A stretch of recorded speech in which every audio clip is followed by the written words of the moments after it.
Kardeşler, aileyi yıkma projesi var. Bu küresel bir proje.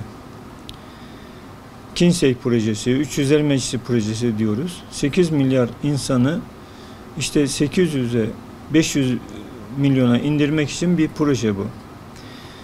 Giydiklerimizle, yediklerimizle, ilaç sanayiyle, feminist politikalarla, eğitim politikalarıyla ailemize karşı bir savaş var. Aileyi yok etme savaşı. Ama bu savaşı söylerken tabii zehiri balla verirler. Deniliyor ki toplumsal cinsiyet eşitliği. Birkaç hafta önce Avrupa Yatırım Kalkınma Bankası EBRD Türkiye'de 1 milyar euro yatırım kararı aldı. Toplumsal cinsiyet eşitliği politikalarını destekliyor.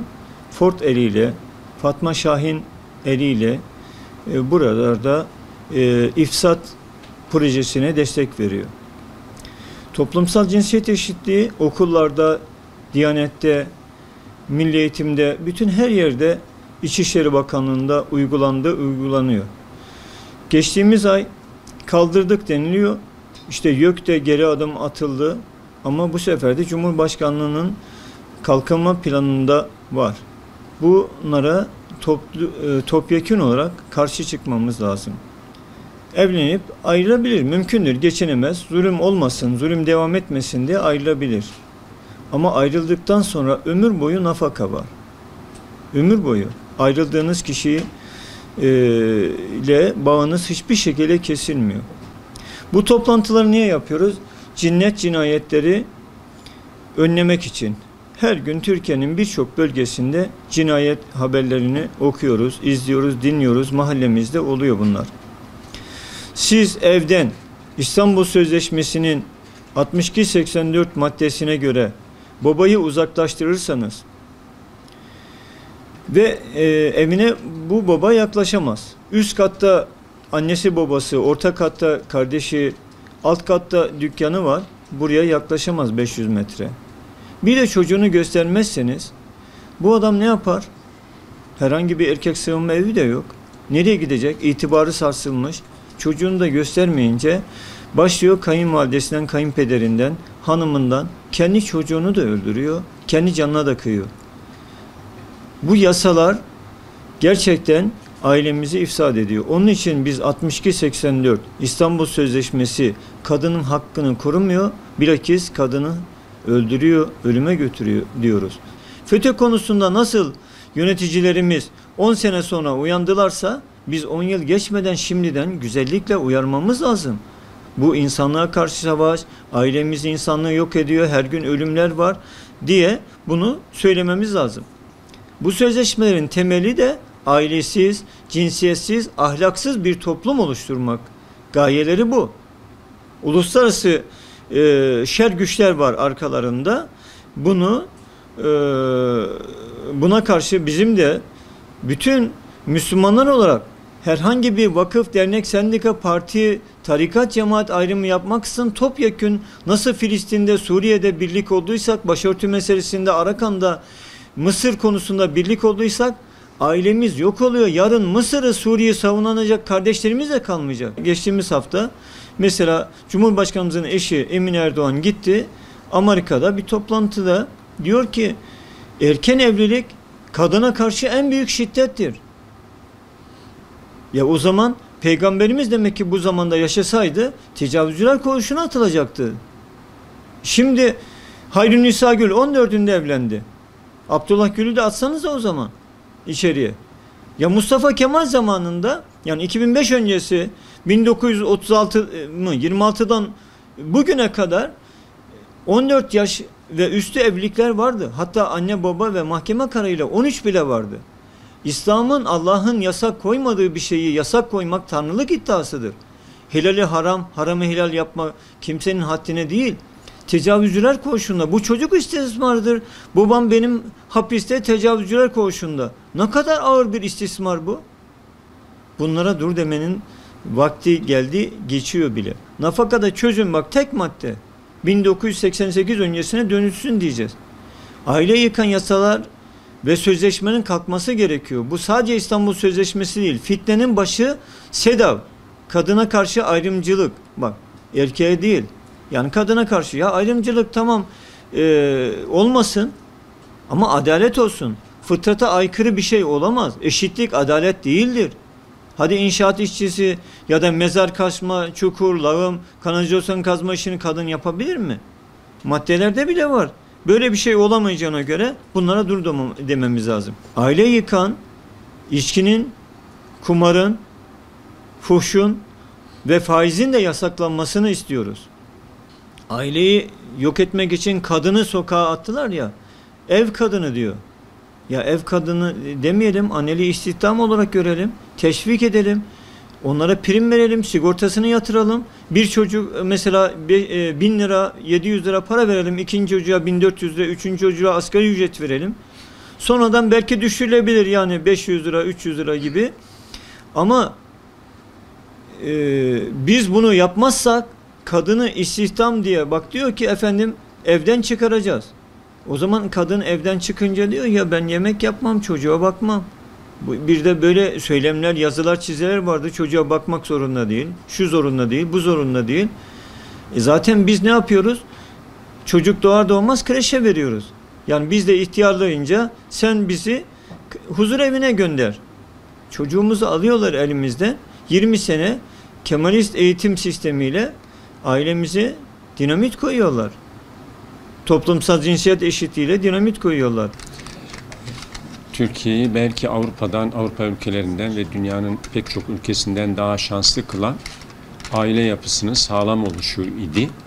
Ama 6284 sayılı yasanın kanunlaşması ile birlikte az önce Adem Bey'in de verdiği istatistiklerden anlıyoruz ki artık eskisi gibi bizde aile çok sağlam bir yapı değildir. Ve sürekli olarak aile bütünlüğü konusunda bir hayli kaybımız yaşanıyor. Özellikle üniversitelerde uzun yıllardır toplumsal cinsiyet eşitliği adı altında bir ders okutuluyor. Özellikle eğitim fakültelerinde bu okutuluyor. Bu derslerin içeriği tamamen ailede kavvam ifadesini, yani ailenin reisi erkektir ifadesini reddetmeye yönelik bir çabadır. İstanbul Sözleşmesi ile biliyorsunuz artık ailenin reisi yok, kavvam ifadesi de söz konusu değildir. Ve netice itibariyle 6284'ten sonra bize ait her ne varsa, bize ait her ne değer varsa, İslam hukukunda meşru olarak, aile yapısı içerisinde meşru olarak görülen her ne varsa artık neredeyse gayrimeşru ilan edilmiş durumda. Yani okullarımızda karma eğitimden tutun da ilişkilerde her türlü yaklaşım neredeyse artık meşrudur. Bizim televizyonlarımızdaki dizilerimize baktığımız zaman ilişkilerde artık herhangi bir yasak yok. Yani belki eskiden Rütük bir takım şeyleri cımbızlıyordu, bir takım şeyleri yakalayıp aha şu suçtur diyordu. Ama 6284'ten sonra eşcinsel ilişkiler ekrana gelse bile artık suç sayılmıyor. Böyle olunca artık tabii aile yapısı üzerinde de büyük olumsuzluklar oluşturuyor. Ayrıca gençler üzerinde, gençlerin birbirleriyle olan ilişkilerinde liselerde, üniversitelerde gayrimeşru birçok manzara var. Ve neredeyse hiç kimse bu ilişkilere yönelik bir tek cümle kuramıyor. Bir cümle kurduğunuz an siz suçlu sayılıyorsunuz. 6284 sayılı yasaya aykırı olan her türlü cümlenizle sizi mahkum ediyor. Yani neredeyse çocukların her türlü flörtü meşrudur ama yasal dairede yaptıkları evlilikte gayrimeşrudur.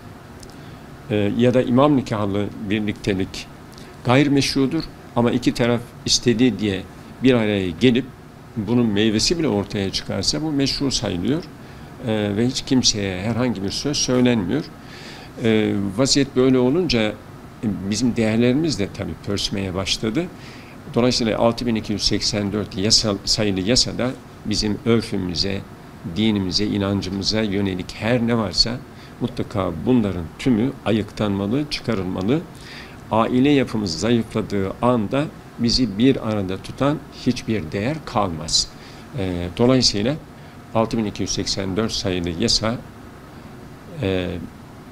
çok kısa süre içerisinde ortada tezahürleri, olumsuz tezahürleri madem bu kadar görüldü, çok kısa süre içerisinde iktidar tarafından, sivil toplum örgütleri tarafından ele alınmalı, kamuoyu oluşturulmalı ve bir değişikliğe gidilmelidir diye düşünüyorum. Biz aileyi korumak mecburiyetindeyiz ve aile ile ilgili her türlü çarpık şeyleri veyahut da onu bozacak olan çarpık şeylerin tümünü biz emri bil marufla biz yukarıdaki veyahut da yöneticilerimize aktarmak durumundayız. Onun için de açıkçası aile bütün peygamberlerin yani gönderiliş nedenlerinden bir tanesinin aileyi korumak olduğunu biz hem kitaplarımızdan hem de vahiy kanalından anlıyoruz. Onun için de aileye önem elbette ki Müslümanların görevidir. Müslümanlar da bu görevi yapmak mecburiyetindedir. Allah razı olsun. Ben olayı biraz daha iktidar cephesi açısından değerlendirmek istiyorum.